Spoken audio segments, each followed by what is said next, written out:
بتوع قافلة الصمود من الجزائر وتونس وغيره حاولوا بس يشوهوا دور مصر تجاه القضية الفلسطينية، لكن سبحان الله مصر النهاردة في قلب أمريكا، بتواجه أمريكا وبتواجه إسرائيل عشان القضية الفلسطينية. اسمعوا واتعلموا وقولوا لحكوماتكم إزاي تبقوا رجالة زي مصر بهدف ضمان الأمن والسلم الدوليين. وقد أتى ذلك الفيتو الأخير والمتكرر ليضرب بهذه الالتزامات عرض الحائط ويسمح لإسرائيل باستمرار عدوانها الغاشم على المدنيين العزل في غزة.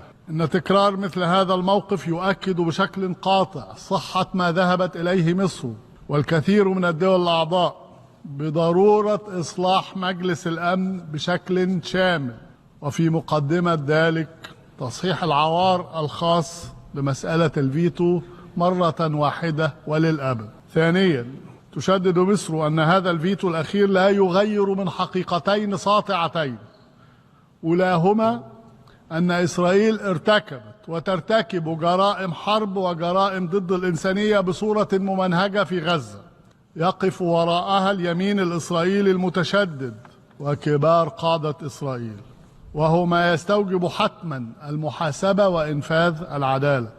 والحقيقة الثانية الساطعة هي وجود إجماع دولي واضح وقاطع على ضرورة وقف هذه الحرب الجائرة فورا.